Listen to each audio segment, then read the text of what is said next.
জিলহজ মাস আমাদের মধ্যে উপস্থিত। ইব্রাহিম আলাইহিস সালাম এর ত্যাগ, পরীক্ষা, ধৈর্য, আনুগত্য এসব মিলিয়ে প্রতি জুমাই সম্মানিত খতিবগণ বাংলাদেশের প্রায় প্রতিটি জামে মসজিদেই এই বিষয়গুলো আলোচনা করে থাকেন এবং কোরবানির বিভিন্ন মাসলা মাসাইল সম্পর্কেও আমরা নানাভাবে জেনে থাকি। তবে কোরআন ও সুন্নাহ অনুযায়ী আমাদের আমলগুলোকে আমরা যত সুন্দর করতে অভ্যস্ত, নিজের দেহের মধ্যে অবস্থান করা যে কলব, যে আত্মা, যে নাফস, এটাকে ততটা পরিশুদ্ধ করতে আমরা এত বেশি তৎপর নই, যার কারণে বিষয়ভিত্তিক আলোচনাগুলো কেবল আলোচনার মধ্যেই সীমাবদ্ধ থাকে। এটা বাস্তব জীবনে মেনে চলা মানুষের সংখ্যা খুবই কম। এরপরেও আল্লাহ রাব্বুল আলামিন বলেছেন যে তুমি উপদেশ দাও। কেন? উপদেশ মুমিনের উপকারে আসে। যারা ঈমানদার মুমিন তাদের উপদেশ কাজে লাগে, আর যারা প্রকৃত অর্থে ঈমানদার নয় এরা শোনার পরেও সেটা অনুযায়ী নিজেকে পরিচালিত করতে অভ্যস্ত হয় না। আর জুমার খুতবার আলোচ্য বিষয় ইব্রাহিম আলাইহিস সালাম এর জীবনী থেকে আমাদের জন্য শিক্ষা সমূহ। ইব্রাহিম আলাইহিস সালামের জীবনী থেকে আমরা কি কি শিক্ষা লাভ করব? আমরা জানি কোরবানির প্রথা মূলত আদম আলাইহিস সালাম এর যুগ থেকেই চলে আসছে। হাবিল এবং কাবিলের মাধ্যমে যা আমরা জানতে পেরেছি। আদম আলাইহিস সালাম, নূহ আলাইহিস সালাম, হুদ আলাইহিস সালাম, সালেহ আলাইহিস সালাম, এরপর ইব্রাহিম আলাইহিস সালাম, যিনি হলেন আবুল আম্বিয়া, নবীগণের পিতা। এই পৃথিবীতে যত নবী এসেছে এই সব নবী 1,24,000 নবী এবং রাসূলদের মধ্য থেকে হাতে গোনা 10-11 জন নবী রাসূল ছাড়া বাকি যত নবী এবং রাসূল পৃথিবীতে এসেছে মূলত সব নবীরই পিতা হলেন হযরত ইব্রাহিম আলাইহিস সালাম। এই কারণেই তাকে আবুল আম্বিয়া, নবীগণের পিতা বলা হয়। কোরআনুল কারিমে মুহাম্মদ সাল্লাল্লাহু আলাইহি সাল্লামের পর যার আলোচনা সর্বাধিক আলোচিত হয়েছে 25টি সূরার 204টি আয়াতে, ইনি হলেন হযরত ইব্রাহিম আলাইহিস সালাম। তিনি শুধু আল্লাহ রাব্বুল আলামিনের পক্ষ থেকে ঈমানি পরীক্ষার সম্মুখীন হননি, বরং তিনি নির্যাতিত হয়েছিলেন তার পরিবার থেকে, সমাজচ্যুত হয়েছিলেন সমাজের মানুষের কাছ থেকে, রাষ্ট্রের কাছ থেকে পেয়েছিলেন নির্যাতনের সবচেয়ে বড় পরীক্ষা। এই সব মিলে 204খানা আয়াত 25টি সূরার মধ্যে আল্লাহ উল্লেখ করেছেন। সর্বাধিক আলোচিত একজন নবী হলেন হযরত ইব্রাহিম আলাইহিস সালাম। সূরা মুমতাহিনা অধ্যায় নম্বর 60 আয়াত 4 আল্লাহ তাআলা বলছেন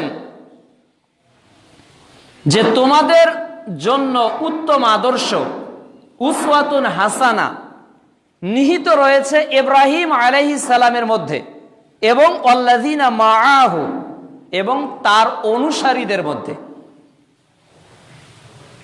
আল্লাহ রাব্বুল আলামিন একই কথা বলেছেন সূরা আহজাবের 21 নম্বর আয়াতে যে বিশ্ব নবী হলেন আমাদের জন্য উত্তম আদর্শ। তাহলে পিতার দিক থেকে আমাদের আদর্শ ইব্রাহিম আলাইহিস সালাম, অনুরূপভাবে নেতা হিসেবে আদর্শ হলেন বিশ্বনবী মুহাম্মদ রাসূলুল্লাহ সাল্লাল্লাহু আলাইহি ওয়াসাল্লাম। আজকের সারা পৃথিবীতে যে অশান্তি, যে মারামারি, যে হানাহানি, এর পিছনে যতগুলো মৌলিক কারণ দায়ী, এর মধ্যে উল্লেখযোগ্য একটি কারণ হলো সকলেই নিজের প্রতিপত্তি, আধিপত্যকে বিস্তার করতে চায় গোটা পৃথিবীতে। যেমন আজকের পৃথিবীতে যে দুইটা দেশের মধ্যে সীমান্তে যুদ্ধ লাগা লাগা ভাব, এই দুইটা দেশ হলো চীন ও ভারত। প্রত্যেক দেশের সীমানায় রক্ষীরা সর্বদাই পাহারায় নিয়োজিত। গোটা বিশ্বের যদি আমরা তাকাই তাহলে দেখতে পাবো যে মোড়ল যিনি গোটা বিশ্বের, আমেরিকা, তেনারাও কৃষ্ণাঙ্গ, কালা এবং ধলা, সাদা, এটা নিয়ে বাদবিচার করছে। সমান হারে কৃষ্ণাঙ্গের উপর অত্যাচার চলছে। পার্শ্ববর্তী দেশ ভারতেও চলছে।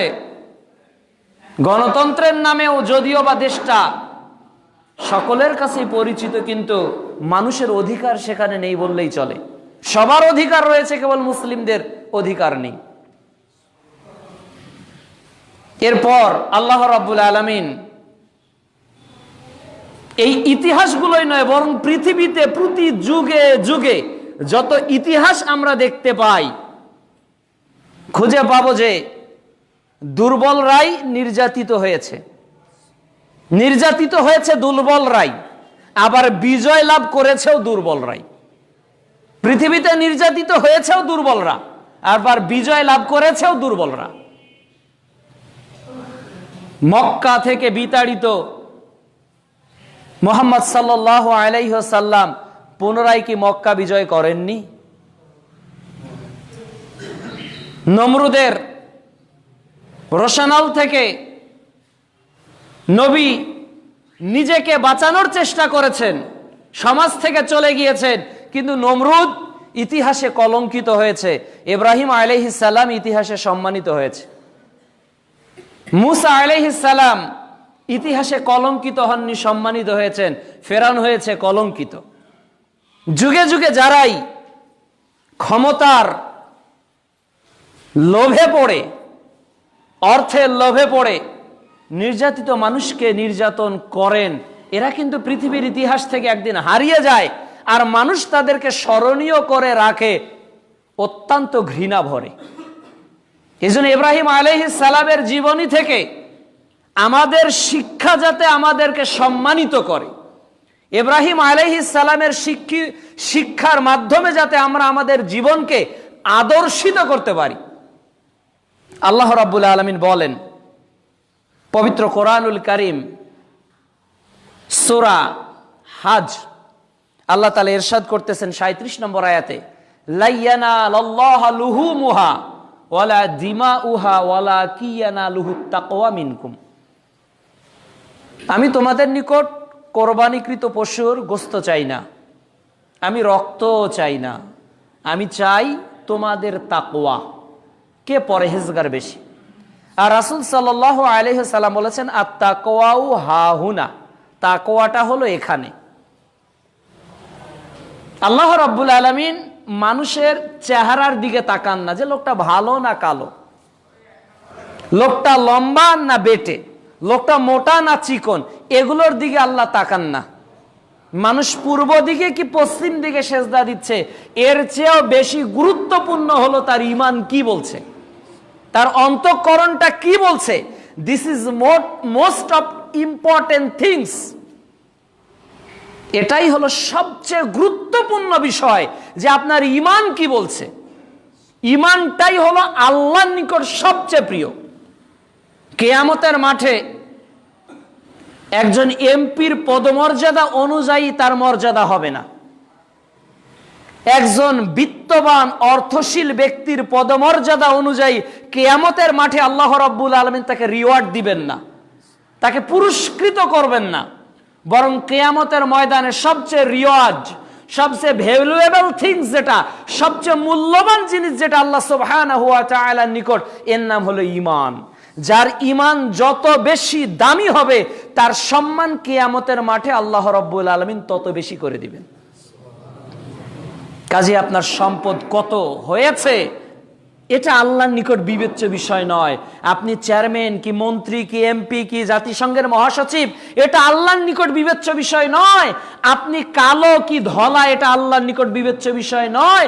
আপনার স্বাস্থ্যটা সুন্দর নাকি কুৎসিত, এটা আল্লাহর নিকট বিবেচ্য বিষয় নয়। বরং আল্লাহ রাব্বুল আলামিন কিয়ামতের দিন আপনাকে সবচেয়ে যে জিনিসটাকে গুরুত্ব দিয়ে বিচার করবেন, এর নাম হলো ঈমান। সূরা হজের 37 নম্বর আয়াতে আল্লাহ এটাই বলছেন যে আমি দেখতে চাই তোমাদের মধ্যে তাকওয়াশীলকে, কে সবচেয়ে আল্লাহকে বেশি ভয় করে, কার পরহেজগারিতা সবচেয়ে বেশি। এজন্য রাসূল সাল্লাল্লাহু আলাইহি ওয়াসাল্লাম বলেছেন যে ইন্না মিন খিয়ারিকুম আহসানাকুম আখলাকা, তোমাদের মধ্যে সর্বোত্তম ব্যক্তি হলো ওই, তোমাদের মধ্যে সর্বোত্তম ব্যক্তি হলো ওই যার আচরণ হলো সবচেয়ে উত্তম। এই লোকটা হলো সবচেয়ে দামি লোক গোটা পৃথিবীর মধ্যে। আল্লাহ রাব্বুল আলামিন আদম আলাইহিস সালামের পর থেকে নিয়ে ইব্রাহিম আলাইহিস সালাম এর মধ্যে যতগুলো পরীক্ষা আছে, এর এক নাম্বার অন্যতম শিক্ষা হলো ইব্রাহিম আলাইহিস সালাম ছিলেন আনুগত্যশীল বান্দাদের একজন। তিনি কখনো আল্লাহর হুকুমের অবাধ্যতা করেননি, কখনো করেননি আল্লাহর হুকুমের অবাধ্যতা। বরং যখনই আল্লাহ যেটা করতে বলেছেন ইব্রাহিম আলাইহিস সালাম নির্দ্বিধায় নিঃসংকোচে নিঃশর্তে আল্লাহর হুকুমের আনুগত্য করেছেন। আমাদের জন্য শিক্ষা কি? আমরা কি কোরআনের বিধানকে মেনে চলবো নাকি উদ্ধত হব নাকি অস্বীকার করব? সিদ্ধান্ত আপনার। ইব্রাহিম আলাইহিস সালামের এক নাম্বার শিক্ষা আমাদের জীবনে, সেটা হলো আনুগত্যশীল বান্দা ছিলেন ইব্রাহিম আলাইহিস সালাম। সূরা বাকারা অধ্যায় 2 আয়াত 131 আল্লাহ তাআলা বলছেন ইয ক্বালা লাহু রাব্বুহু আসলিম ক্বালু আসলামতু লিরাব্বিল আলামিন। যখন আল্লাহ রাব্বুল আলামিন ইব্রাহিমকে বললেন ইব্রাহিম আত্মসমর্পণ করো, ইব্রাহিম আলাইহিস সালাম বলেছিলেন আসলামতু লিরাব্বিল আলামিন, আমি আল্লাহর নিকট আত্মসমর্পণ করলাম। আচ্ছা বলেন তো কি দিয়ে করতে হবে? নিজের অর্থনৈতিক জীবনে, সামাজিক জীবনে, রাজনৈতিক জীবনে, পারিবারিক জীবনে, আপনার জীবনের প্রতিটি ক্ষেত্রে আনুগত্য করতে হবে একমাত্র আল্লাহ সুবহানাহু ওয়া তাআলার, আর কারো নয়। এটা এক নাম্বার শিক্ষা হলো ইব্রাহিম আলাইহিস সালামের। তিনি কখনোই আল্লাহর অবাধ্য হননি। তার ওহীপ্রাপ্তের জীবন থেকে শুরু করে একেবারে ইসমাইল আলাইহিস সালামকে কোরবানি করার আগ পর্যন্ত, এমনকি বাইতুল্লাহ ওই বার্ধক্য বয়সে গঠন করা পর্যন্ত, এই 204 খানা আয়াতের মধ্যে একটা আয়াতও দেখাতে পারবেন না যেখানে ইব্রাহিম আলাইহিস সালাম কোনোভাবে আল্লাহর অবাধ্যতা করেছেন। এমনকি আল্লাহ রাব্বুল আলামিনের নিকট তিনি শুধু এতটুকু প্রশ্ন করেছিলেন যখন আল্লাহ রাব্বুল আলামিনকে বলেছিলেন আল্লাহ তুমি কেমন করে মৃত্যুকে জীবিত করো আর জীবিতকে মৃত করো। ইব্রাহিম আলাইহিস সালামকে আল্লাহ বললেন ইব্রাহিম তুমি কি এটা বিশ্বাস করো না? বলতেছে করি আল্লাহ, এটা নিঃসন্দেহে আমি বিশ্বাস করি, তবে আমি এটা দেখতে চাই। তখন আল্লাহ রাব্বুল আলামিন পাখি সংগ্রহ করতে বললেন, পাখিকে জবেহ করতে বললেন, এরপর গোস্তগুলো 4টা পাহাড়ে রেখে আসতে বললেন, 4টা নাম ধরে ডাক দিতে বললেন, এটা ডাক দিলেন। এক, আনুগত্যশীল বান্দা সব সময় নমনীয় হয়, উদ্ধত হয় না। যারা আনুগত্যশীল তারা কখনো উদ্ধত হয় না, নমনীয় হয়। 2 নম্বর, ইব্রাহিম আলাইহিস সালামের জীবন থেকে শিক্ষা হলো তিনি সর্বপ্রথম চেয়েছিলেন নিজে এবং নিজের পরিবারকে জাহান্নামের আগুন থেকে বাঁচাতে। তিনি চেয়েছিলেন তার পরিবারকে জাহান্নামের আগুন থেকে বাঁচাতে। আল্লাহ তাআলা বলেন সূরা তাহরিমের 6 নম্বর আয়াতে অধ্যায় 66, হে ঈমানদার বান্দাগণ তোমরা নিজেরা এবং নিজেদের আহালকে জাহান্নামের আগুন থেকে বাঁচাও। ঠিক সেই কথার ধারাবাহিকতায় ইব্রাহিম আলাইহিস সালাম তার পিতার নিকট দাওয়াত দিলেন। কি দাওয়াত দিলেন? দেখুন কোরআনে আল্লাহ রাব্বুল আলামিন উল্লেখ করেছেন, ইয ক্বালা লি আবিহি ইয়া আবাতি। যখন ইব্রাহিম আলাইহিস সালাম তার পিতাকে ডেকে বললেন, হে আমার আব্বা, লিমা তা'বুদু মা লা ইয়াসমাউ ওয়া লা ইউবসিরু। আপনি কাদের উপাসনা করেন? লা ইয়াসমাউ ওয়া লা ইউবসিরু, যারা শুনতেও পায় না, দেখতেও পায় না। ওয়া লা ইউগনি আনকা শাইয়া, এবং যারা আপনাদের কোনো উপকারও করতে পারে না। বাবাকে ডেকে বলছে, বাবা এমন কিছুর কেন তোমরা দাসত্ব করো যেটা শুনতেও পায় না, দেখতেও পায় না, কোনো উপকারও করতে পারে না। এরপর ইব্রাহিম আলাইহিস সালাম বলছেন, ইয়া আবাতি ইন্নী ক্বাদ জাআনি মিনাল ইলমি মা লাম ইয়াতিকা। হে আল্লাহ, হে আমার পিতা, আমার কাছে এমন এক ইলম এসেছে, এমন এক জ্ঞান এসেছে যা আপনার নিকট আসেনি, কাজেই আপনি আমার অনুসরণ করুন। সূরা মারিয়ম অধ্যায় 19 আয়াত 42, 43, 44, 45। এই চারটা পরপর আয়াতে ইব্রাহিম আলাইহিস সালাম তার পিতাকে বলছেন, আব্বা আপনি এমন কিছুর ইবাদত করিয়েন না যা দেখতেও পায় না, শুনতেও পায় না, উপকারও করে না। আপনি আমার অনুসরণ করুন, আমার কাছে এমন এক ইলম এসেছে যা আপনার কাছে আসেনি। বাবা শয়তানের অনুসরণ করেন না, সে আল্লাহ তাআলার দুশমন। এভাবে যখন বারবার ইব্রাহিম আলাইহিস সালাম তার পিতাকে বললেন, তখন ইব্রাহিম আলাইহিস সালামের পিতা রাগ হয়ে বললেন, বেটা তুমি কি চাও যে আমি আমার এই উপাসনালয় থেকে বিরত থাকি? আমি আমার বাপদাদাদের দেওয়া এই রীতি রেওয়াজ থেকে নিজেকে গুটিয়ে নেই? তুমি যদি তোমার দাওয়াত থেকে বিরত না হও তাহলে পাথর দিয়ে তোমার মাথাকে ভেঙে চৌচির করে দিব। কিন্তু এখান থেকে আমরা শিখলাম কি বলেন তো? এই যে মসজিদ ভর্তি এত মানুষ, আপনারা শিখলেন কি? ইব্রাহিম আলাইহিস সালাম আজ থেকে 5000 বছর পূর্বে তার পিতাকে যেটা বলেছিল, দুঃখজনক হলেও সত্য, আজকে মুসলমান হয়ে মুসলমানকে সেই নসিহতটা করতে হচ্ছে। এটা কতটা অধপতন আমাদের চিন্তা করেন। ইব্রাহিম আলাইহিস সালামের পিতা মূর্তি পূজারী ছিল, এজন্য ইব্রাহিম আলাইহিস সালাম তার পিতাকে উদাহরণ দিয়ে বলেছিলেন, এরা দেখে না, শোনে না, উপকার করে না, এগুলো শয়তানের কাজকর্ম, এগুলো থেকে বিরত হও। এই আয়াতগুলো পেশ করে এখন মুসলমানদেরকে বলতে হচ্ছে, হে মুসলিম দিনী ভাই ও বোনেরা, আপনারা যার সামনে ফুল দিয়ে দাঁড়িয়ে রয়েছেন ওটাকে আপনারা নিজ হাতে তৈরি করছেন, ওটাকে আপনারা নিজ হাতে রং করছেন। ওটা নিজেও প্রথমে দাঁড়িয়ে থাকতে পারতো না, ওটাকে কাঠ দিয়ে খিল মেরে ওটাকে একটা আকৃতি করা হয়েছে। অতদিন ও একাও দাঁড়িয়ে থাকার শক্তি রাখতো না।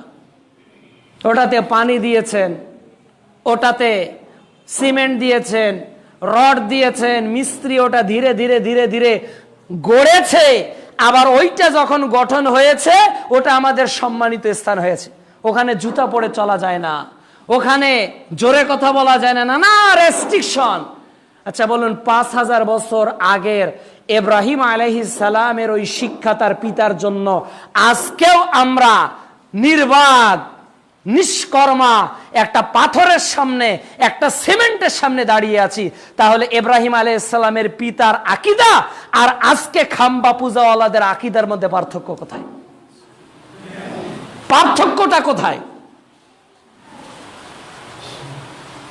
তারাও আজকে ভালো মন্দের মানদণ্ড তাদেরকে মনে করেছিল, আজকেও আমরা মনে করতেছি শিখা চিরন্তন, শিখা অনির্বাণ, এটা আজীবন থাকবে। অথচ আল্লাহ বলতেছে কুল্লু মান আলাইহা ফান, সব কিছু ফানা ফানা হয়ে যাবে। কিসের শিখা চিরন্তন, কিসের শিখা অনির্বাণ, এগুলোর কোনো অস্তিত্ব থাকবে না। আল্লাহ বলছে সূরা আর রহমান অধ্যায় 55 আয়াত 26, কুল্লু মান আলাইহা ফান, সব কিছু ফানা ফানা হয়ে যাবে, ধ্বংস হয়ে যাবে। ওয়া ইয়াবকা ওয়াজহু রাব্বুকা যুল জালালি ওয়াল ইকরাম, একমাত্র আল্লাহর চেহারা মোবারক ছাড়া। তাহলে আমরা যাদের সামনে নতজানু হচ্ছি শিক্ষার নামে, সংস্কৃতির নামে, জাতীয়তাবাদের নামে, স্বাধীনতার নামে, ভালোবাসার নামে, শ্রদ্ধার নামে, মহব্বতের নামে যে নামকরণই আপনি করুন, দেখুন আপনি আপনার দিমাগ দিয়ে চিন্তা করে, ওখানে যদি একজন কুকুর, একটা কুকুর উঠে পায়খানা করে, তাহলে কি কোনো ক্ষমতা রয়েছে এগুলো বাধা দেওয়ার? কোনো ক্ষমতা নেই। ওটা ওই জ্ঞানবান মানুষও জানছে। দুঃখ, শিক্ষিত মানুষ, বিবেক সম্পন্ন মানুষ, এমন কিছুর কাছে আমরা সম্মান প্রদর্শন করছি যা আশরাফুল মাখলুকাতের মর্যাদাকে হানি করে। আল্লাহ তাআলা এজন্যই বলছেন উলাইকা কাল আনআম বাল হুম আযাল, এরা হলো চতুষ্পদ জন্তু, বরং এর চেয়েও অধম। এরপর ইব্রাহিম আলাইহিস সালাম এর যুগ থেকে আরেকটা শিক্ষা পায়, এটা হলো রাষ্ট্রের নিকট ইব্রাহিমের দাওয়াত। তিনি শুধু পিতার নিকট দাওয়াত সীমাবদ্ধ করেননি, বরং রাষ্ট্রকেও তিনি দাওয়াত দিয়েছিলেন।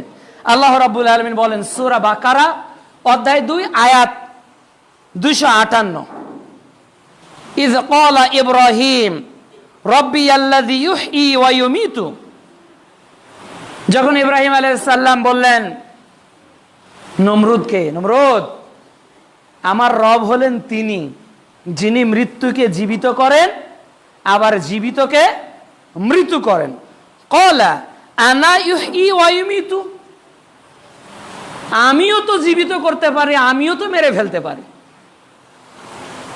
ক্বালা ইব্রাহিম ফাইন্নাল্লাহা ইয়াতি বিশ-শামসি মিনাল মাশরিক, ইব্রাহিম আলাইহিস সালাম এবার বললেন নমরুদকে যে আমার আল্লাহ পূর্ব দিকে, এই সূর্যটাকে পূর্ব দিকে উদিত করে, তুমি যদি রব হও তাহলে ওটাকে পশ্চিম দিকে উদিত করো।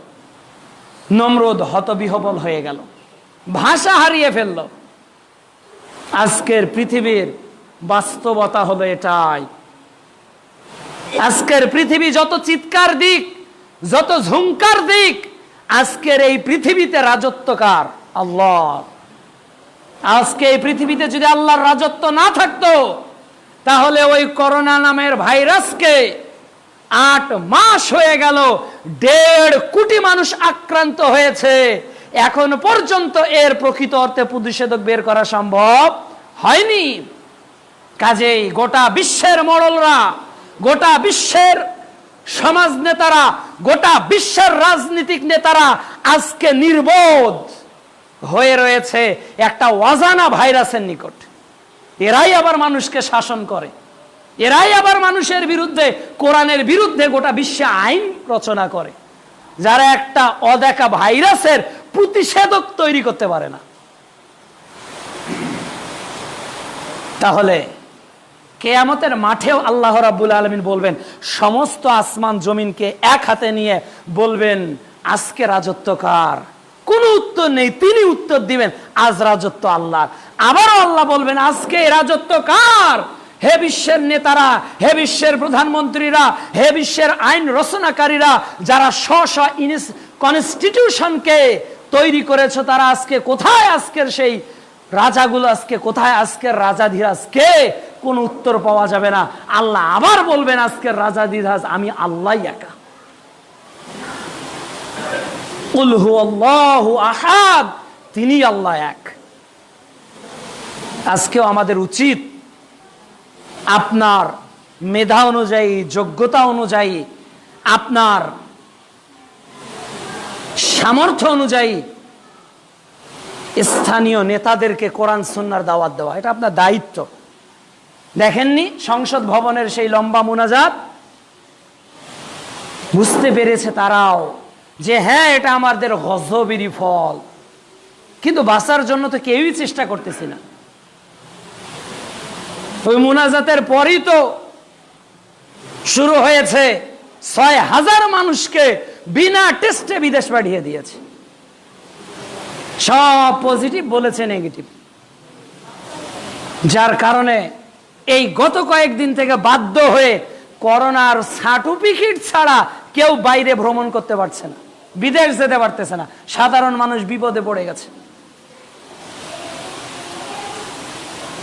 আজকে দুর্নীতির এমন কোনো জায়গা নেই যে আমরা ছুটছি না, চলছি না। কি হবে? একদিন কিন্তু ক্ষমতা শেষ হয়ে যাবে। যার যে পর্যায়ের ক্ষমতা রয়েছে প্রত্যেকের ক্ষমতা কিন্তু একদিন নিঃশেষ হয়ে যাবে। ওই দিন যেমন ইব্রাহিম আলাইহিস সালামের প্রশ্নের জবাব নমরুদ দিতে পারেনি, অনুরূপ আজকের এই প্রশ্নের জবাবও কিন্তু বিশ্বের কোন নেতারা দিতে পারবে কি? নিঃসন্দেহে পারবে না। একটা ভৌগোলিক দেশের কিছু কলম খাতায় আইন লিখে একটা আইন চালু করতে পারে, হ্যাঁ এইভাবে চলতে হবে, এইটা করলে এইটা ফাইন, ওইটা করলে ওইটা ফাইন। কিন্তু এই যে বৃষ্টি হচ্ছে বর্ষাকালে, হাজারো ফোর্স দিয়ে আকাশকে কমেন্ট করেন তো, হে বাংলাদেশের ভূখণ্ডের আকাশ, হে পাকিস্তানের ভূখণ্ডের আকাশ, হে মালদ্বীপের ভূখণ্ডের আকাশ, এ আফ্রিকার ভূখণ্ডের আকাশ, এই আফ্রিকার প্রধানমন্ত্রী, এই ইন্ডিয়ার প্রধানমন্ত্রী, এই বাংলাদেশের প্রধানমন্ত্রী, এই নেপালের প্রধানমন্ত্রী তোমাকে নোটিশ করছে তুমি এই মুহূর্তে এই দেশে বৃষ্টি দাও। বলেন দেখি আকাশ এক ফোঁটা বৃষ্টি দিবে? সম্ভব? সম্ভব নয়।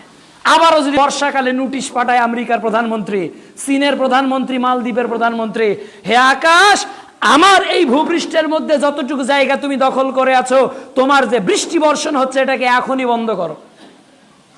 সম্ভব? গুলি করলে, রকেট পাঠিয়ে দিলে, বিমান পাঠিয়ে নোটিশ পাঠালেও সম্ভব নয়। আমি চাইলেই মাটির নিচে সোনার খনি বের করতে পারবো না, আমি চাইলেই মাটির নিচে কয়লার খনি বের করতে পারবো না। এই মাটির নিচে ওই আকাশের উপর সব জায়গায় একচ্ছত্র ক্ষমতার মালিক হলেন আল্লাহ সুবহানাহু ওয়া তাআলা। এটা ইব্রাহিম আলাইহিস সালামের জীবনী থেকে শিক্ষা। তা যে আমরা যাতে মনে না করি আমরাই সর্বে সর্বা। অবশ্যই এই মহা বিশ্বের একজন পরিচালক রয়েছেন যার ইচ্ছারায় সবকিছুই পরিচালিত হয়। আল্লাহ যেই দিন চাইবেন কেবল সেদিনই পৃথিবী থেকে করোনা বিদায় হবে, এর আগে করোনা বিদায় হওয়া সম্ভব নয়। এরপর ইব্রাহিম আলাইহিস সালাম এর পরবর্তী শিক্ষা হলো তিনি মূর্তির বিরোধিতা সবসময় করেছেন। মূর্তি যেগুলো মানুষ গঠন করে এর বিরোধিতা তিনি জীবনের সর্বক্ষেত্রে করেছেন। এমনকি মুহাম্মদ সাল্লাল্লাহু আলাইহি সাল্লামের সিরাত থেকে পাওয়া যায় যে তিনিও কখনো মূর্তির গায়ে হাত লাগাননি। ওহী নাজিলের পূর্বে বালক বয়সেও কুরাইশের কেউ দেখেনি যে মুহাম্মদ সাল্লাল্লাহু আলাইহি সাল্লাম কখনো কোনো মূর্তির গায়ে হাত বুলিয়েছে। তার কৈশোরে, তার যৌবনে তিনি কখনো মূর্তিকে হাত দেননি। ঠিক পিতা ইব্রাহিমের আদর্শ, তিনিও কখনো মূর্তিকে হাত দেননি, বরং মূর্তি ভেঙেছেন।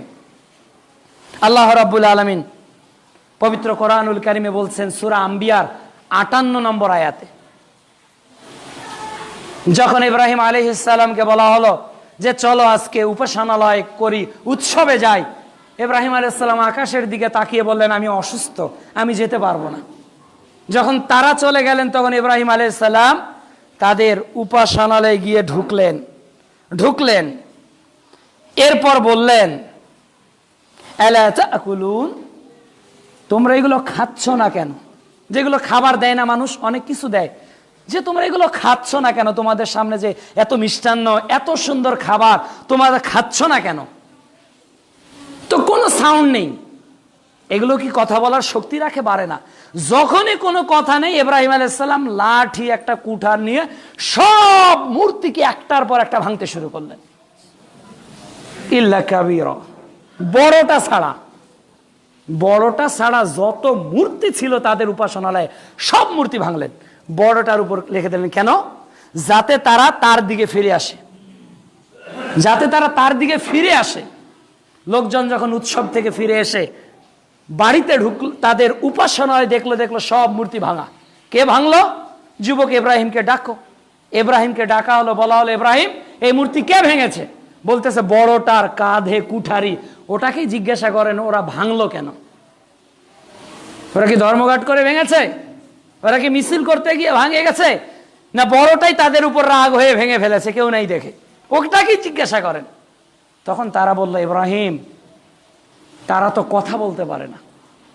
দেখেন দুর্বলতা নিজেরাই স্বীকার করে, তারা তো কথা বলতে পারে না। ইব্রাহিম আলাইহিস সালাম বললেন, এমন উপাসনা কেন করো যারা কথা বলতে পারে না? তাহলে মূর্তির বিরুদ্ধে ইব্রাহিম আলাইহিস সালাম ছিলেন। শুধু কি তাই, মুহাম্মদ সাল্লাল্লাহু আলাইহি সাল্লাম কি মূর্তির বিরুদ্ধে ছিলেন না? তিনিও তো মূর্তির বিরুদ্ধে ছিলেন। খুলুন সহিহুল বুখারী 4720 নম্বর হাদিস। সহিহ বুখারীর তাফসীর অধ্যায়, সূরা বনী ইসরাইল অধ্যায় 17 আয়াত 81, সূরা বনী ইসরাইলের 81 নম্বর আয়াতের তাফসীর, 4720 নম্বর হাদিস। রাসূল সাল্লাল্লাহু আলাইহি সাল্লাম মদিনা থেকে মক্কা আসলেন। মক্কা আসার পর সর্বপ্রথম তিনি হাতে একটা লাঠি নিলেন। লাঠি নিয়ে তিনি মূর্তিগুলোকে ভাঙলেন আর বললেন, জাল হক, এসেছে সত্য, ওয়াজাকাল বাতিল, চলে গেছে মিথ্যা, ইন্নাল বাতিলা কানা জাহুকা, বাতিল মিথ্যা, চিরদিনই মিথ্যা। এই বলে মুহাম্মদ সাল্লাল্লাহু আলাইহি সাল্লাম মূর্তি ভাঙলেন। আর ইব্রাহিম আলাইহিস সালাম মূর্তিকে বললেন যে তোমরা কথা বলো না কেন, খাও না কেন, বলেই পিটুনি শুরু। আমি আপনাকে বলিনি যে আপনি রাস্তার চার মাথায় একটা মূর্তি আছে ওটা ভাঙেন, ওটা ভাঙতে আপনাকে আমি উৎসাহিত করছি না, বরং আপনার ক্ষমতা তো আপনার বাড়ির মূর্তিগুলো ভাঙা, ওটা ভাঙলেন না কেন? আপনি আপনার বাড়ির মূর্তিগুলো ভাঙলেন না কেন? আজও কেন ঈদগার মাঠে পুতুলের দোকান বসে? আজও কেন বসছে? পুতুলের বিরোধিতা, মূর্তির বিরোধিতা, প্রতিমার বিরোধিতা, প্রতিকৃতির বিরোধিতা ইব্রাহিম আলাইহিস সালাম করেছেন, বেটা মুহাম্মদ সাল্লাল্লাহু আলাইহি সাল্লামও করেছেন ইব্রাহিম আলাইহিস সালামের। তো আমরা করি না কেন? আপনি কি কখনো মূর্তির বিরোধিতা করেছেন? মনে পড়ে? কখনো কি খাম্বাকে দেখে বলেছেন যে চেয়ারম্যান সাহেব, মেম্বার সাহেব, আসলে কি আপনি মুসলমান হিসেবে যেটা করছেন এটা ঠিক কি? কখনো কি বলেছেন? তিনি তো আপনার চাচা, তিনি তো আপনার জ্যাঠো, হতে পারে আপনার পরিচিত, হতে পারে আপনার প্রতিবেশী, আপনি বলেছেন কি?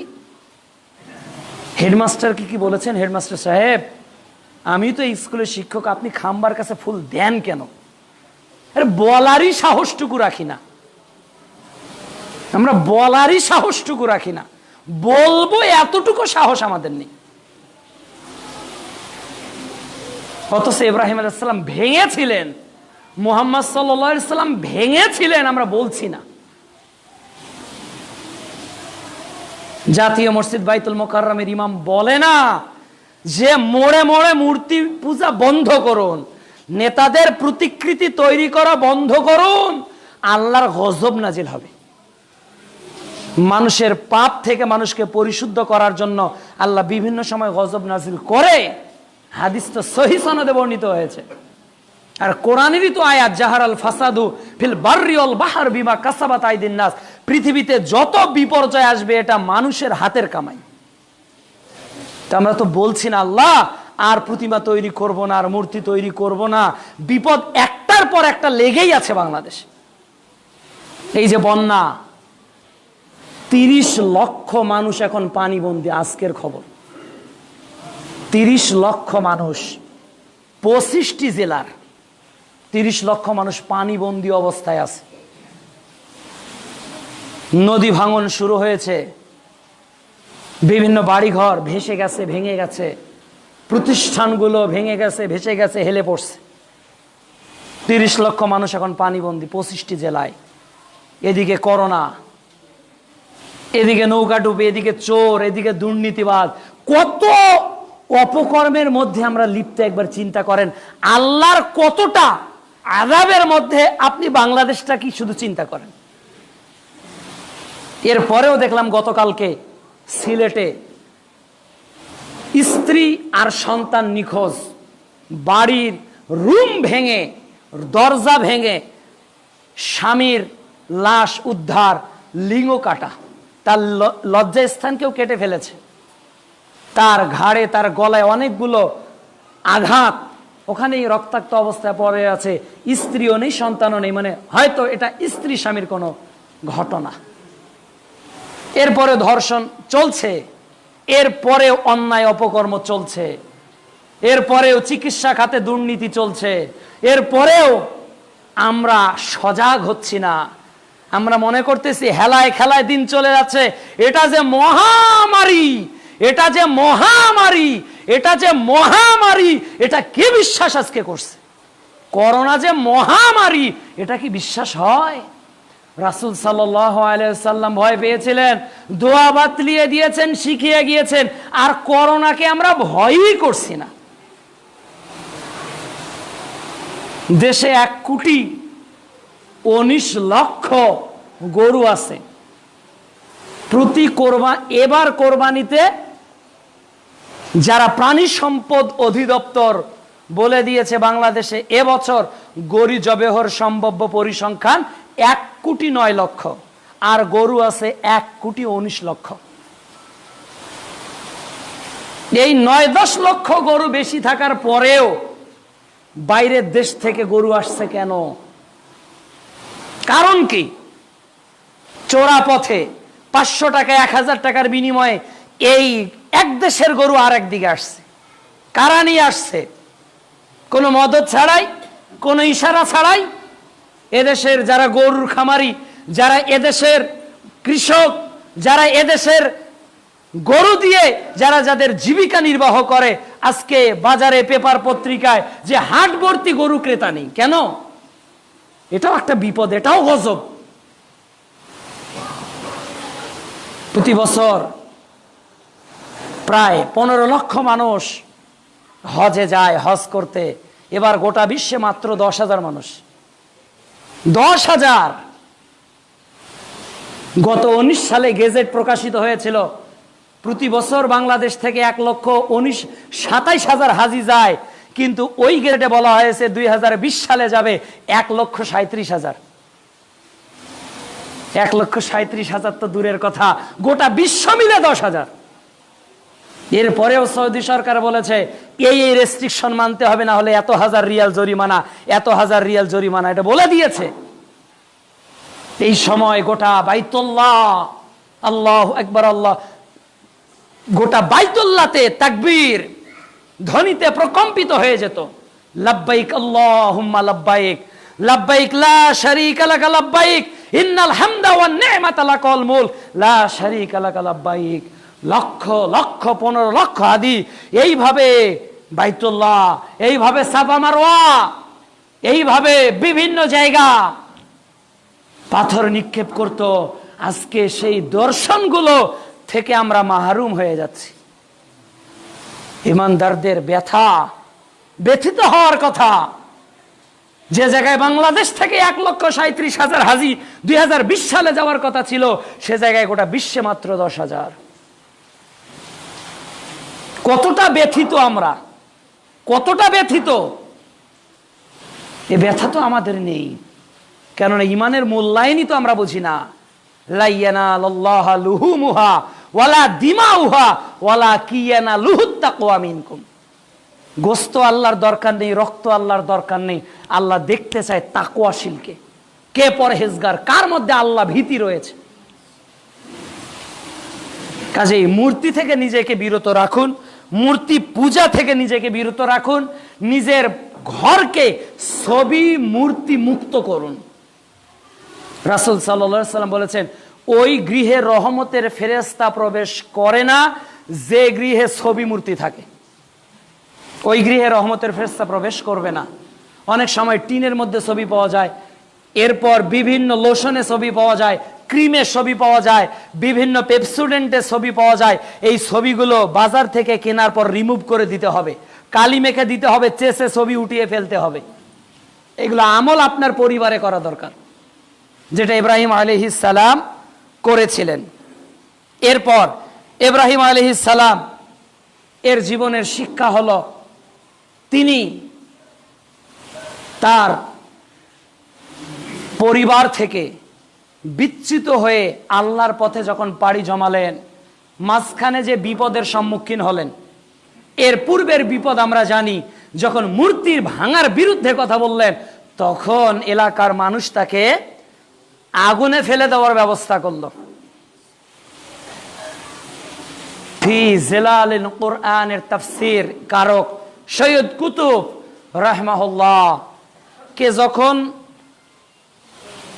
ফাঁসি দেওয়া হবে, ফাঁসির কাস্টে যখন তাকে ঝোলানো হবে, তখন একজন মাওলানা হুজুর গিয়ে বলতেছে, কুতুব সাহেব কালেমা পড়েন, কালেমা কালেমা পড়েন, কালেমা। তো শহীদ কুতুব বলছে যে কিসের কালেমা তুমি পড়াবে? বলতেছে আগামীকালকে আপনার ফাঁসি হবে, আপনি কালেমা পড়ুন, আমি রাষ্ট্রীয়ভাবে ফাঁসির আসামিদেরকে আগে কালেমা পড়িয়ে থাকি। তখন শহীদ কুতুব বলছেন, আচ্ছা এই কালেমা পড়ানোর জন্য তুমি কি পাও? তো তিনি বলছেন যে সরকার আমাকে মাসিক একটা বেতন দেয়, এত হাজার এত টাকা বেতন আমাকে দেয়। তখন শহীদ কুতুব বলছে যে তুমি কালেমা পড়ার বিনিময়ে সরকার কর্তৃক মাসে বেতন পাচ্ছ, আর আমি সৈয়দ কুতুব এই কালেমার ব্যাখ্যা লেখার কারণে আগামীকালকে ফাঁসির কাস্টে চড়ব। চিন্তা করে দেখেছেন? কালেমা পড়ার কারণে হুজুর বেতন পাচ্ছে, আর তাফসীর ফি জিলালিল কোরআনের লেখক কালেমার ব্যাখ্যা লেখার কারণে ফাঁসির কাস্টে চলছে। হক কত বড় তিতা জানিস? হক কত বড় তিতা! ফেলে দেওয়া হলো আগুনে। আল্লাহ আগুনকে বললেন বারদাও ওয়া সালামান। শুধু বারদাও বলে নাই, শুধু শীতলতার কথা আল্লাহ বলে নাই, আল্লাহ বলছে সালামান, শীতলদায়ক হও, শান্তিদায়ক ঠান্ডা হও, এসির মতো। ঠান্ডাটা যে এত না হয় যাতে বরফ হয়ে যায়। সালামান আলা ইব্রাহিম, ইব্রাহিমের উপর একেবারে শান্তিপূর্ণ ঠান্ডা হও। ঠান্ডা হলো। এরপর তিনি চলে যাচ্ছেন, মাঝপথে আবার স্বৈরাচারী শাসকের তিনি সম্মুখীন হয়ে গেলেন। স্ত্রী সারাকে নিয়ে যাওয়া হলো। স্ত্রী সারা উজু করে 2 রাকাত সালাত আদায় করে আল্লাহর নিকট দোয়া করলেন। এদিকে ইব্রাহিম আলাইহিস সালাম আল্লাহর নিকট দোয়া করলেন। দেখুন সৎ কর্ম দিয়ে বাঁচা যায়। ইব্রাহিম আলাইহিস সালামের স্ত্রী আসিয়া বলতেছে, আল্লাহ আমি আমার সতীত্বকে যদি আমার স্বামী ছাড়া কারো নিকট বৈধ না করি, তাহলে আমাকে এই স্বৈরাচারী অত্যাচারী লম্পট শাসক থেকে বাঁচাও। সঙ্গে সঙ্গে হাত পঙ্গু হয়ে গেল।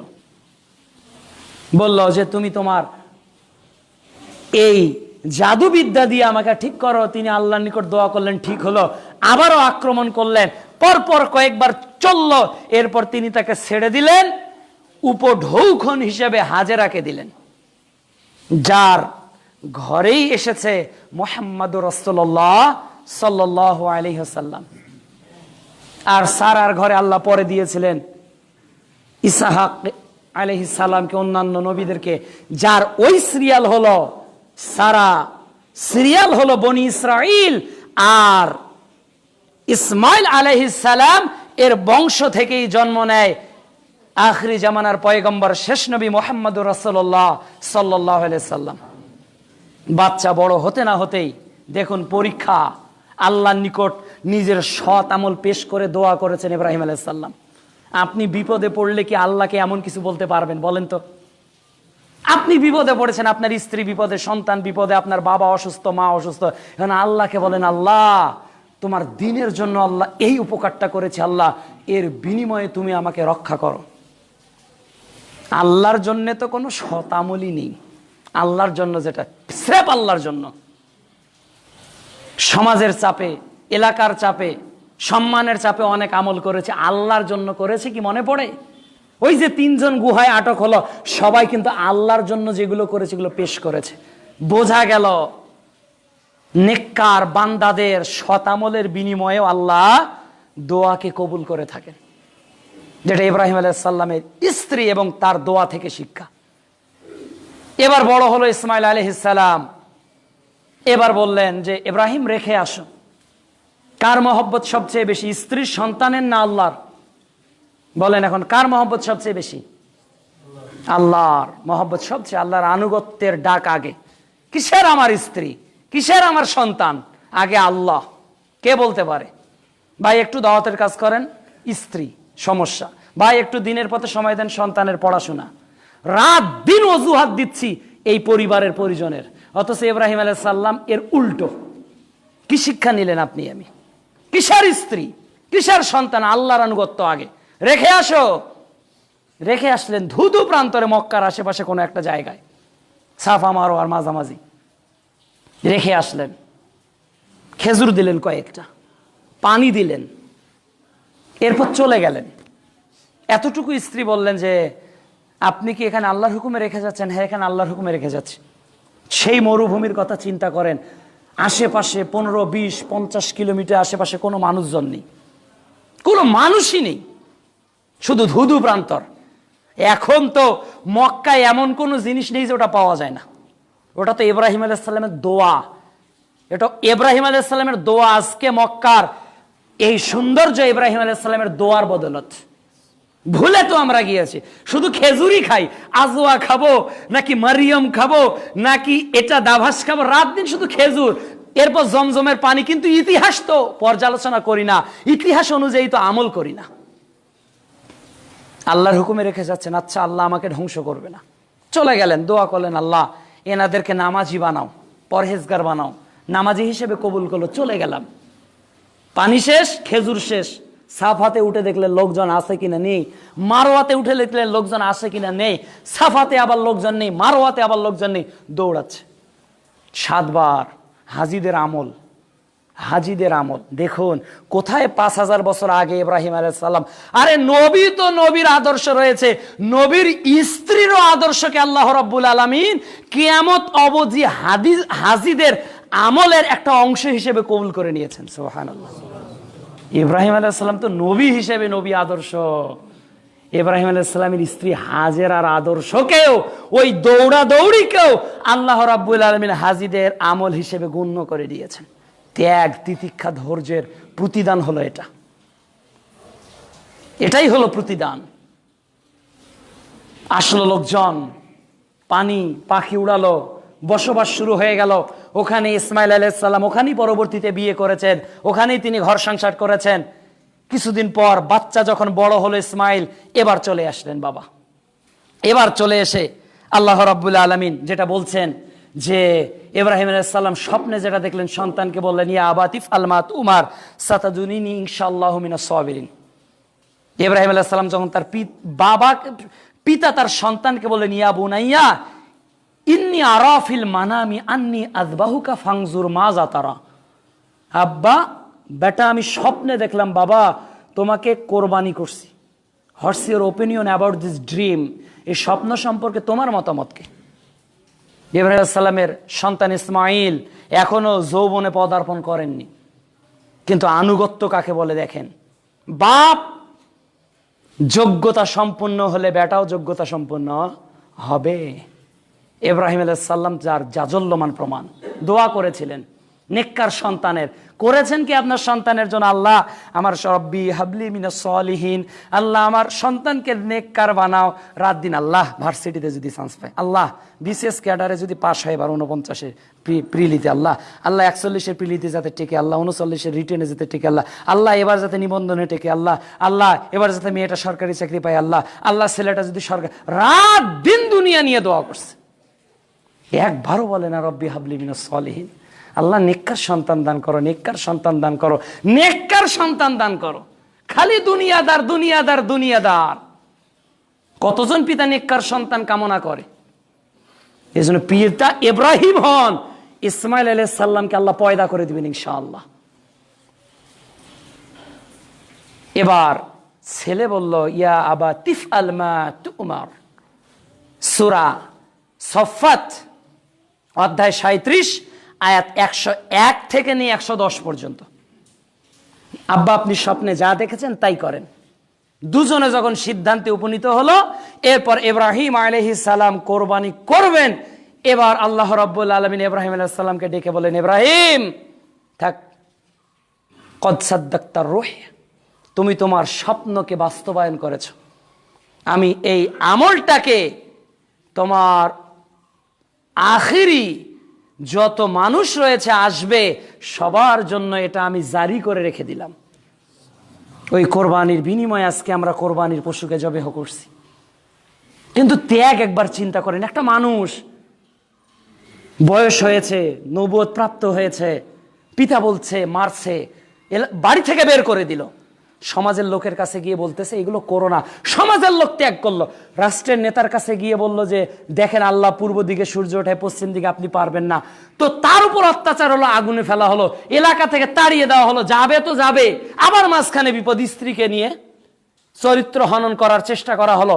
আবার ওখানে চলে আসলেন, আবার চলে যাচ্ছেন। আবার স্ত্রী নতুন বিয়ে করলেন, হাজরাকে আবার সন্তান হলো, আল্লাহ বললেন রেখে আসো, রেখে আসলো। আবার বললেন যাও কোরবানি করো, আবার কোরবানি করলেন, উদ্ধত হলেন, চেষ্টা করলেন। সম্মানিত উপস্থিতি, ইব্রাহিম আলাইহিস সালামের জীবনী অন্তপক্ষে কোরবানির আগে একটা দিন হলেও পড়ুন। নবীদের কাহিনী একটা বই আছে, প্রফেসর ডক্টর মোহাম্মদ আসাদুল্লাহ আল গালিব হাফিজাহুল্লাহ, এই বইটা আপনারা পড়বেন। নবীদের কাহিনী 6 নম্বর নবী সিরিয়ালে রয়েছেন হজরত ইব্রাহিম আলাইহিস সালাম। এই 15 পৃষ্ঠার মতো কিছু লেখনী আছে, একটু পড়ে দেখিয়েন, এরপর কোরবানি করুন। 1000 টাকা দিয়ে গরুর জবেহ করতে পারবেন, 130 টাকা দিয়ে নবীদের কাহিনী 1 খণ্ডটা কিনতে পারবেন না? কিনে একটু পড়ে দেখুন না, ইতিহাসটা একটু তাহাকিক করুন না, একটু তদন্ত করে দেখুন না। আল্লাহ রাব্বুল আলামিন আমাদের ঈমানকে যেন ইব্রাহিম আলাইহিস সালামের মতো জাগ্রত হওয়ার তৌফিক দান করেন। আল্লাহুম্মা আমিন। আল্লাহুম্মা সাল্লি আলাইহি, আল্লাহুম্মা বারিক আলাইহি। আলহামদুলিল্লাহি ওয়াহদা ওয়াসসালাতু ওয়াসসালামু আলা মান লা নাবিয়্যা বা'দা ওয়া আলা আলিহি ওয়া সাহবিহি আজমাইন ওয়া মান তাবি'আহুম বিইহসান ইলা ইয়াউমিদ্দিন, আম্মা বা'দ। ইন্নাল্লাহা ওয়া মালাইকাতাহু ইউসাল্লুনা আলান নবী ইয়া আইয়ুহাল্লাযীনা আমানু সাল্লু আলাইহি ওয়া সাল্লিমু তাসলিমা। আল্লাহুম্মা সাল্লি আলা মুহাম্মাদিন ওয়া আলা আলি মুহাম্মাদ كما صليت على إبراهيم وعلى آل إبراهيم إنك حميد مجيد. اللهم بارك على محمد وعلى آل محمد كما باركت على إبراهيم وعلى آل إبراهيم إنك حميد مجيد. وقال رسول الله صلى الله عليه وسلم صيام يوم العرفة أحتسب على الله أن يكفر السنة التي قبله والسنة التي بعده. رواه مسلم. صحيح مسلم 1162 নম্বর হাদিস। রাসূল সাল্লাল্লাহু আলাইহি সাল্লাম বলেন, যে ব্যক্তি ইয়াউমুল আরাফা, যেদিন হাজির আরাফাতের মাঠে অবস্থান করবে, ওই দিন যদি কেউ সিয়াম পালন করে, আমি আল্লাহর নিকট আশা রাখি আল্লাহ সুবহানাহু ওয়া তাআলা তাদের আগামী 1 বছরের এবং বিগত 1 বছরে যত গুনাহ করবে, এই একটা সিয়ামই তার গুনার কাফফারা হিসেবে যথেষ্ট হয়ে যাবে। এই সিয়ামটা আপনারা পালন করার চেষ্টা করবেন। পাশাপাশি সহিহ বুখারী প্রথম খণ্ডের 969 নম্বর হাদিস এসেছে, রাসূল সাল্লাল্লাহু আলাইহি ওয়াসাল্লাম বলেন যে আরাফার এই 10 দিনের ফজিলতের পুণ্য আর কোনো দিন আল্লাহর নিকট নেই। আর এই মাসের, জিলহজ মাসের এই 10 দিনের ফজিলতের মতো এত গুরুত্বপূর্ণ, এত মর্যাদা সম্পন্ন, এত গুরুত্বপূর্ণ মর্যাদা সম্পন্ন দিন আল্লাহর নিকট আর নেই। সাহাবীরা প্রশ্ন করলো, আল্লাহ রাসূল, হজের চেয়ে, জিহাদের চেয়েও কি এটা গুরুত্বপূর্ণ? জিহাদের চেয়েও কি এটা গুরুত্বপূর্ণ? রাসূল সাল্লাল্লাহু আলাইহি ওয়াসাল্লাম বললেন, সাহাবীরা, হ্যাঁ, জিহাদের চেয়েও এই 10 দিনের গুরুত্ব আল্লাহর নিকট অনেক বেশি। জিহাদের চেয়েও এই 10 দিনের গুরুত্ব আল্লাহর নিকট অনেক বেশি। জিহাদের চেয়েও এই জিলহজ মাসের 10 দিনের গুরুত্ব আল্লাহর নিকট অনেক বেশি। তবে যে জিহাদে গেছে আর আসেনি, তার মানে শহীদ হয়েছে। যে জিহাদে চলে গেছে আর ফিরে আসেনি, যে চলেই গেছে তার কথা স্বতন্ত্র। তাহলে বোঝা যাচ্ছে জিহাদের মাঠে গিয়ে যে লোকটা শাহাদাত বরণ করেছে, এই লোকটা ছাড়া আর এমন কোন আমল নেই যেটা আল্লাহর নিকট এত প্রিয়। এই জিলহজ মাসের 10 দিনের আমল আল্লাহর কাছে যত প্রিয়। এজন্য সিয়াম পালনে অভ্যস্ত হন। বৃহস্পতিবার থেকে সিয়াম শুরু হয়ে গিয়েছে, আপনারা যারা করেননি এতদিন, তারা কালকে থেকে শুরু করে দেন সিয়াম। একেবারে শেষ পর্যন্ত পালন করার চেষ্টা করুন। এই সিয়ামকে মূল্যায়ন করার চেষ্টা করুন। আল্লাহর নিকট তাকবীর ধ্বনি বারবার বলতে থাকুন, আল্লাহু আকবার, আল্লাহু আকবার, লা ইলাহা ইল্লাল্লাহ, আল্লাহু আকবার, আল্লাহু আকবার, ওয়ালিল্লাহিল হামদ। পাশাপাশি পরিশেষে কথা হলো এই যে আমরা যাতে বাগ বিকণ্ডে বিভক্ত না হয়ে গিয়ে মূল লক্ষ্যকে ঠিক করতে পারি। মূল লক্ষ্য কি? আমাদের তাকওয়া। মূল লক্ষ্যটা হলো আমাদের তাকওয়া। কে কার 10 ভাগে কোরবানি হলো, কার 60টি পরিবারে একটি গরুতে কোরবানি দিল, এটাই কেবল আমাদের মূল বিষয় নয়। এটাই আমার মূল বিষয় নয়। আমাদের মূল বিষয় হলো আমাদের তাকওয়া, আল্লাহ ভীতি অর্জিত হচ্ছে কিনা। আল্লাহ ভীতি অর্জিত হচ্ছে কিনা। পৃথিবীর কোনো বিদ্বান বলেননি যে 7 ভাগে দেওয়া উত্তম, বলেছে পরিবারের পক্ষ থেকে একটা দেন। আমরাও উদ্বুদ্ধ করব যে আপনারা পরিবারের পক্ষ থেকে একটি পশু কোরবানি করুন, তবে 7 ভাগে জায়েজ নয়, হারাম, এ কথা আমরা বলতে চাই না, এ কথা আমরা বলতে চাই না। তবে সারা বিশ্বের আলেমরা বলছে হ্যাঁ, একটি পরিবারের পক্ষ থেকে দেওয়া উত্তম, 7 ভাগে দেওয়া হারামও নয়, নাজায়েজও নয়। তবে উত্তমটা কি গ্রহণ করার চেষ্টা করুন, আর মূল টার্গেট হলো আমাদের তাকওয়া, এটা অর্জন করুন। চুল নখ কাটা থেকে বিরত থাকুন। অনেকে ফোন দিয়ে বলে যে দাড়িও কাটা যাবে না। এই দেখুন তাদের টেন্ডেন্সি, রাত দিন দাড়ি কাটছে, চাঁদ উঠে দাড়ি রেখে দিয়েছে। শরীয়তকে কতটা নিজের পৈতৃক সম্পত্তি মনে করে একবার দেখুন। শরীয়ত নিজের, যখন রাখার রাখবো, যখন ছাড়ার ছাড়বো। পরিশেষে সতর্ক করব, ইব্রাহিমী চেতনা নিয়ে নিজের পরিবারকে গঠন করুন। যাবতীয় অশ্লীলতা বেহেয়াপনা থেকে ঈদের দিন সহ অন্যান্য দিনগুলোতে নিজের পরিবারকে পরহেজ রাখার চেষ্টা করুন। পোশাকে আশাকে আপনার যাতে এত বেহেয়াপনা সৃষ্টি না হয়, যা আমরা প্রতি ঈদেই দেখে থাকি। মেয়েদেরকে অশ্লীলতার নামে মাঠে নামিয়ে দেই, আত্মীয়তার বাড়ি বেড়াতে গিয়ে অশ্লীল কাজে লিপ্ত হই, ইলেকট্রিক মিডিয়ার মাধ্যমে বিভিন্ন টিভি চ্যানেলে ঈদুল আজহা উপলক্ষে নানা ধরনের অনুষ্ঠান আমরা দেখতে অনেকেই অভ্যস্ত। এগুলো থেকে আমাদেরকে পরহেজ থাকতে হবে, এগুলো থেকে আমাদেরকে বিরত থাকতে হবে। আল্লাহ আমাদের তৌফিক দান করুক, আল্লাহুম্মা আমিন। পরিশেষে আল্লাহর নিকট দোয়া করি, আল্লাহ আমাদের এই মাসের গুরুত্ব বজায় রেখে আমাদের বেশি বেশি করে আমল করার তৌফিক দান করো। আল্লাহ যারা সিয়াম পালন করছে, আল্লাহ তাদেরকে বাকি সিয়ামগুলো পালন করার তৌফিক দান করো। আল্লাহ যারা সিয়াম পালন এখনো শুরু করেনি, আল্লাহ তেনাদেরকে আগামী দিনগুলোতে পালন করার তৌফিক দান করো। আল্লাহ যারা আমাদের মধ্যে পরকালের যাত্রী হয়েছেন, আল্লাহ তাদের ভুলগুলোকে আপনি ক্ষমা করে দিন। আল্লাহ বিশ্বের যেখানে মুসলমান ভাই ও বোনেরা করোনায় আক্রান্ত হয়ে মৃত্যুবরণ করেছেন, আল্লাহ তাদেরকে শাহাদতের মর্যাদা দান করুন। আল্লাহ যারা রোগাক্রান্ত হয়ে পড়ে রয়েছেন, আল্লাহ তেনাদেরকে শেফায়ে কুল্লি দান করুন।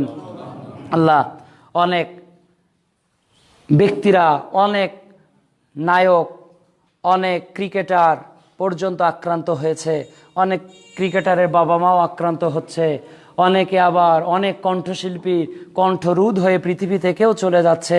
অনেক পাপকর্ম যারা করেছে তারা অনেকেই আবার মিডিয়ার জগৎ থেকে ফিরে আসছে। আবার অনেক মিডিয়ার চলচ্চিত্র কর্মীরা ডিপ্রেশনে ভোগে, হতাশায় ভুক্ত হয়ে অনেকে আবার সুইসাইডও করছে। সর্বোপরি গোটা বিশ্বে যেন একটা বার্তা আমাদের দরজায় নক করছে, এটা হলো ইসলামের সুশীতল ছায়া ছাড়া আর বিশ্বের মানুষের মুক্তির কোনো পথ নেই। এটা একটা কিন্তু বার্তা গোটা বিশ্বে চলে যাচ্ছে, গোটা বিশ্বের মানুষগুলোর কাছে একটা বার্তা মেসেজ চলে যাচ্ছে। হ্যাঁ, একটাই জায়গা থেকে আমাদের পরিচালনা করা হয়, সেটা হোয়াইট হাউস নয়, সেটা গণভবন নয়, সেটা কোনো পার্লামেন্ট নয়, সেটা হলো আল্লাহ সুবহানাহু ওয়া তাআলার দরবার। কাজে আমাদের আমলগুলোকে যেন ইন্না সলাতি ওয়া নুসুকি ওয়া মাহইয়ায়া ওয়া মামাতি লিল্লাহি রাব্বিল আলামিন, আমাদের যাবতীয় কার্যকলাপকে যেন আমরা আল্লাহমুখী করতে পারি। আল্লাহ তৌফিক দান করো। আল্লাহ আমাদের মধ্যে যাদের যে ভুল ত্রুটিগুলো জীবনে হয়েছে, আল্লাহ তাদেরকে শুধরানোর তৌফিক দান করো। আল্লাহ ইব্রাহিম আলাইহিস সালামের শিক্ষণীয় বিষয়গুলো থেকে আমাদেরকে শিক্ষা গ্রহণ করে বাস্তব জীবনে মেনে চলার তৌফিক দান করো। আল্লাহ এই মসজিদকে আপনি কবুল করে নিন। আল্লাহ এই মসজিদের সম্মানিত খতিব সাহেবের ভাইকে আপনি হায়াতে তৈয়বা দান করুন। আল্লাহ এই মসজিদ কমিটিকে আপনি কবুল করে নিন। আল্লাহ যারা মসজিদে দান করতেছে, আল্লাহ তাদেরকে আপনি কবুল করে নিন।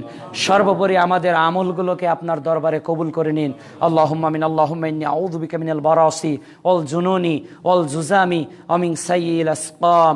বিসমিল্লাহিল্লাযী লা ইয়াযুররু মা ইসমিহি শাইয়্যুন ফিল আরদি ওয়া লা ফিস সামাই ওয়া হুয়াস সামিউল আলিম। আউযু বিকালিমাতিল্লাহি তাম্মাতি মিন শাররি মা খালাক। রব্বানা যালামনা আনফুসানা ওয়া ইল্লাম তাগফির লানা ওয়া তারহামনা লানাকুনান্না মিনাল খাসিরিন। এই আশাবাদ ব্যক্ত করেই আজকের খুতবা বিষয়গুলো আমলের জোরালো আশাবাদ রেখেই আজকের জুমার খুতবা এখানেই শেষ করলাম। ওয়া আখিরু দাওয়ানা আলহামদুলিল্লাহি রাব্বিল আলামিন। সুবহানাকা আল্লাহুম্মা ওয়া বিহামদিকা আশহাদু আল্লা ইলাহা ইল্লা আনতা আস্তাগফিরুকা ওয়া আতুবু ইলাইক।